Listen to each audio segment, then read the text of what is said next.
first layer of plasterboard, which is 12mm foil backed, and then we have a standard 9mm on top of that. Hopefully we will have minimal cracks. My desk has been turned over because Bartek has applied a load of wood filler to the front of it. Not to make it strong, but to make it straight. After we start sanding it and working on it, it'll look perfect. 720 or 900 height? No, we need about 110. Well, if you just use a 900, it'll just be higher. It's only me who's going to be going in the cupboards. It doesn't matter. You can't get a wall unit at 1100. Make that a wall unit, Bartek. Yeah. The gap doesn't matter for me.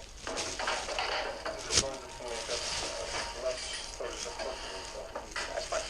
900. Just I only want to use standard units. If we start going bespoke units, people will say, "No, it's coming from Italy. The craftsmanship."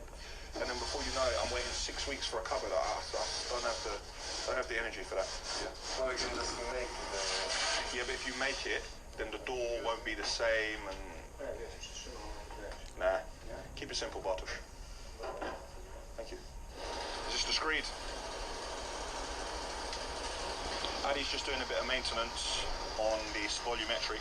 This is the bigger of the volumetric lorries. This is the one with the 4-ton cement tank. Try and make it as easy as possible for the fellas who are coming to collect these cars. I fancy just taking the Clio and just driving it off the top, but I suspect that won't go down well with everyone.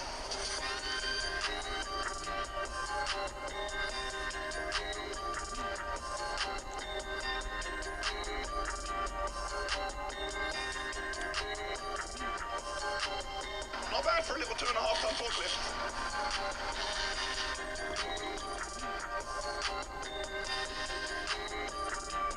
Nice, simple, and easy. Imagine if it started. It's not going to stop. Imagine it starts. Nah, battery's dead. With these two gone and the taxi gone, it'll make some more space in the yard.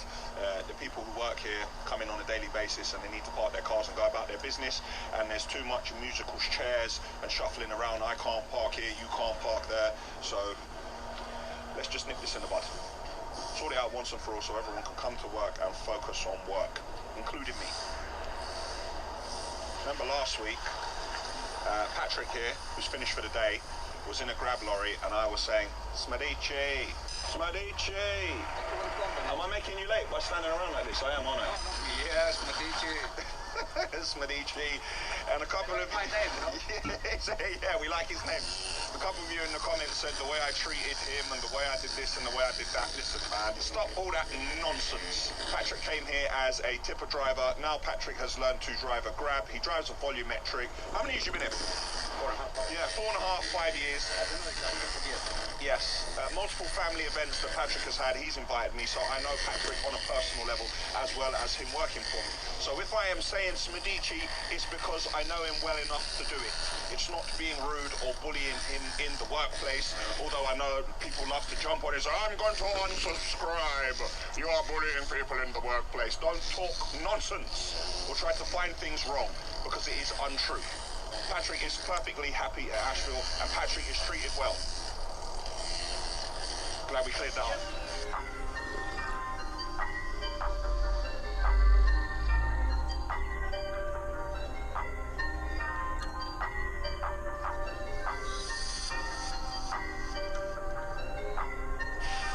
Thank you. Got my Asheville number plates off the taxi. Put them in a container, yeah? All right. Thank you, Livia.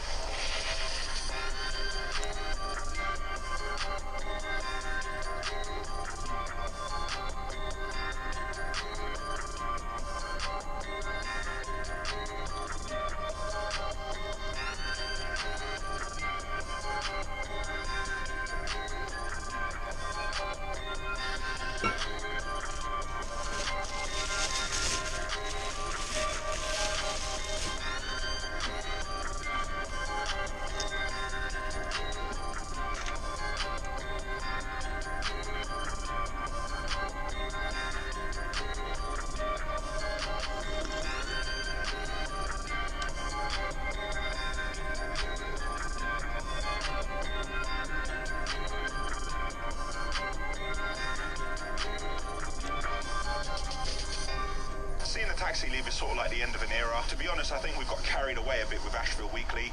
In February 2020, we started taking YouTube seriously. I wanted to do videos on things that I'm passionate about, like construction, lorries, machines, trains, anything like that. And at the time, I didn't feel there was a lot on YouTube that I wanted to watch.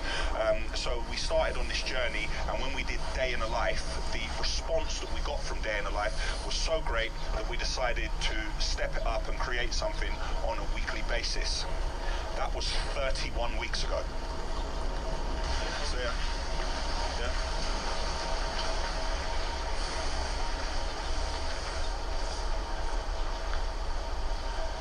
And they're off.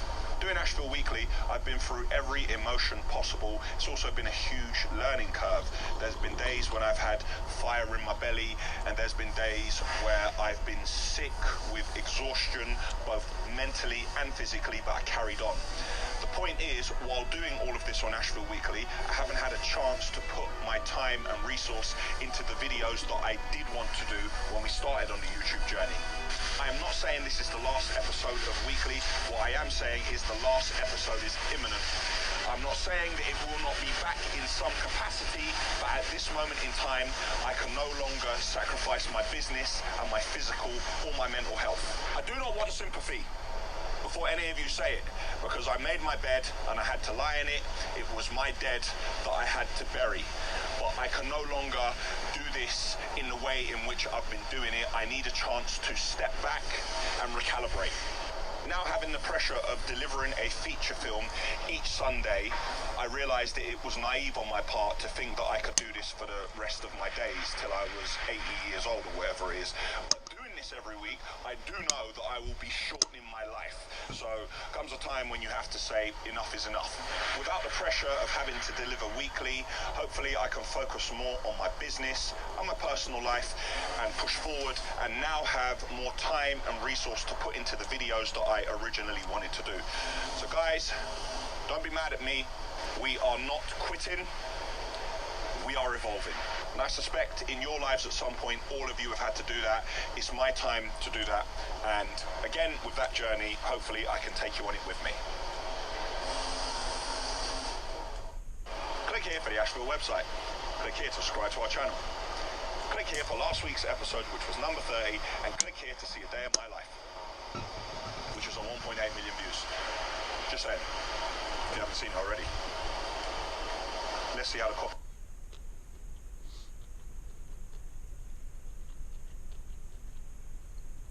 I'm Daniel, and this is Asheville Weekly, episode 30. This week we plan to start pouring concrete in the grounds of Castle Shallow-Lambeth. We have 3 trains booked in, and we should finish the plastering at the basement salvage project. So then we can finally pack away our tools and make a start on getting my office complete. Dun, dun, dun.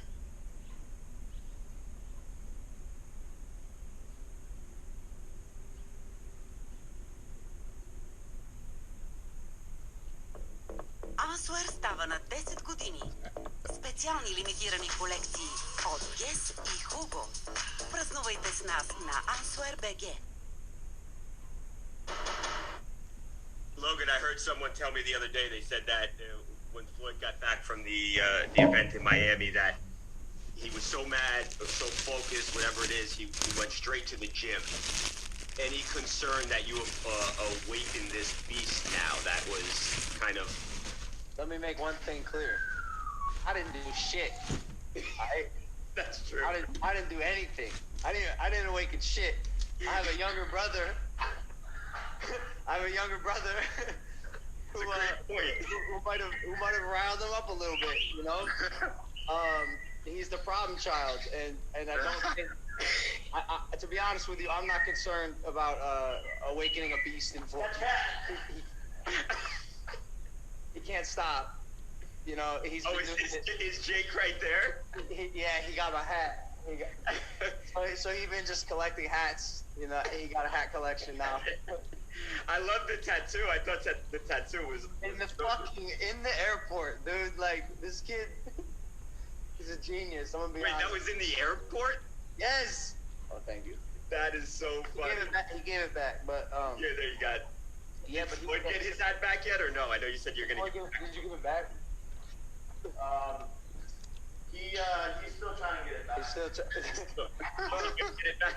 bro, he held Floyd's hat for literally probably 30 seconds while his guys are just like holding him down. He got fucking hit in the face. And I was like, why didn't you just give the hat back like immediately? And his answer was, because I got it. Got your hat. I think fighting an angry, riled up Floyd trying to knock me out Floyd is going to be better for me. Yeah, I'd like for him to bring some emotion into the fight. I don't think it'd be smart for him. Tell the people why you can win. He obviously, we know what he's done. 50-0, might be the greatest boxer ever, but you're a lot younger than him. You're a lot bigger than him. You're heavier, you're fuller. Yeah, all these things, man. I made a quote that cause I get it. Statistically, he's undefeated, right? He's impossible to beat. But I made a quote. I said, if I let statistics rule the decisions I made in my life, I'd be nowhere. I just think my strength, my power, my height, my length, and now my skill 3 years into the sport, and my athleticism, which is finally, sorry, it's my bird, contributed to how good I am at the sport, and just the guys I'm sparring and beating, by the way. I think momentum's on my side. I think the universe is on my side, and I think I'm going to do the impossible. There's been some momentum, I guess, some talk about you and your brother, you and Jake fighting Floyd on that night. Any thoughts on that?